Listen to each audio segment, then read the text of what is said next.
Sir में एक RLP बहुत मजबूत है, किसी तरह का कोई मुकाबला नहीं। क्या मुद्दे हैं और नामांकन पेश कर दिया? मुद्दे खिमसर में विकास की तो कोई बात कर ही नहीं सकते, क्योंकि लगातार चालू लगे हुए हैं। और अगर कोई कमी छोटी मोटी अगर कोई कमियां रही है तो उनको पूरा करने का प्रयास करेंगे। सामने आप चुनौती किस प्रकार देखते हैं?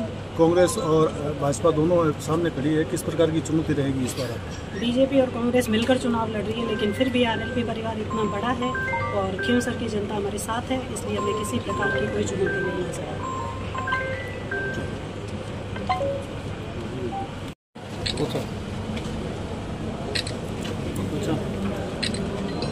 नामांकन पत्र आरएलपी के द्वारा पार्टी की तरफ दिया गया है, उसके बारे में बताइए कि किन मुद्दों को लेकर राष्ट्रीय लोकतांत्रिक पार्टी की तरफ से कनिका बेनीवाल जी ने पर्चा दाखिल किया है। और ये हमारे सबके लिए बड़ा हर्ष का विषय है कि हम महिला सशक्तिकरण की बात हमेशा सारे राजनीतिक दल करते हैं, लेकिन धरातल पे अभी ये फलीभूत नहीं हुआ है। ये बड़ा सौभाग्य है हमारे खिमसर विधानसभा क्षेत्र का कि खिमसर विधानसभा में पहली बार हमें लग रहा है जनता के आशीर्वाद से महिला सशक्तिकरण का झंडा हम गाड़ेंगे। निश्चित रूप से किसान के बेटों के साथ साथ हम ये पूरी उम्मीद करते हैं किसान परिवार की बेटियां भी, चाहे वो राजनीतिक रूप से यदि हम बात करें, हम सामाजिक रूप से बात करें, आर्थिक रूप से, प्रशासनिक स्तर की बात करें, हर बड़े पदों पे जब तक किसान की बेटियां नहीं पहुंचेगी तब तक आधी आबादी का जो विकास जो हम हमारे राजनेता हमारे जो चिंतक जो सोच रहे हैं देश के अंदर, उसके अंदर हम कामयाब नहीं हो पाएंगे।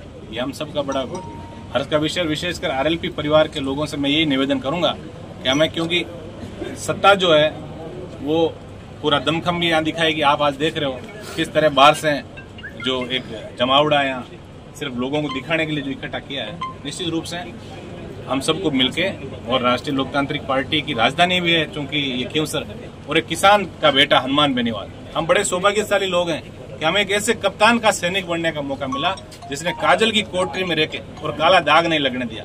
आज देश के अंदर चारों जो स्तंभ है वो कहीं ना कहीं आर्थिक रूप से भी आप देख रहे हो कि हवा इन लोगों को लग गई है, लेकिन ईमानदारी की राजनीति के रूप में हनुमान बेनीवाल ने जो परचम देश के अंदर फहराया, हमें बड़ा फक्र है।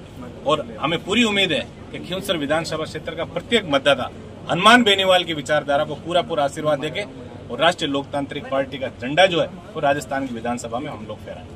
कितने मार्जिन तक भरोसा है आपको जीत? देखिए, जीत इस बार बड़ी होगी, क्योंकि पिछली बार हनुमान जी नहीं आ पाए, मैं अकेला प्रचार के अंदर था, आप लोग देख रहे थे पूरे राजस्थान में हमारी पार्टी चुनाव लड़ रही थी। इस बार पूरी टीम जो है वो पूरी टीम, हमारे एमएलए साहब इंदिरा जी हैं, सारे जो प्रधान और जो हमारे पार्टी के पदाधिकारी, हम पूरा प्रयास करेंगे। और विशेषकर खिमसर के अंदर तो मेरे हिसाब से राजनीतिक जागृति की यदि हम बात करें तो देश के अंदर सबसे हॉट सीट, जब चाहे टीवी के अंदर आओ चाहे अखबार में ये आता है खिमसर हॉट सीट है। हॉट सीट का मतलब आप समझ रहे हो कि राजनीतिक चेतना जो है वो घर घर तक पहुंच गई। किसान का बेटा और बेटी कहीं ना कहीं इन नेताओं की नींद इन लोगों ने उड़ा दी है। कि निश्चित रूप से सोचने लगे कि देश की हर जगह किसान परिवार की भागीदारी होनी चाहिए, और हम पूरा प्रयास करेंगे इस बार का जीत का जो आंकड़ा है वो बहुत बड़ा हो।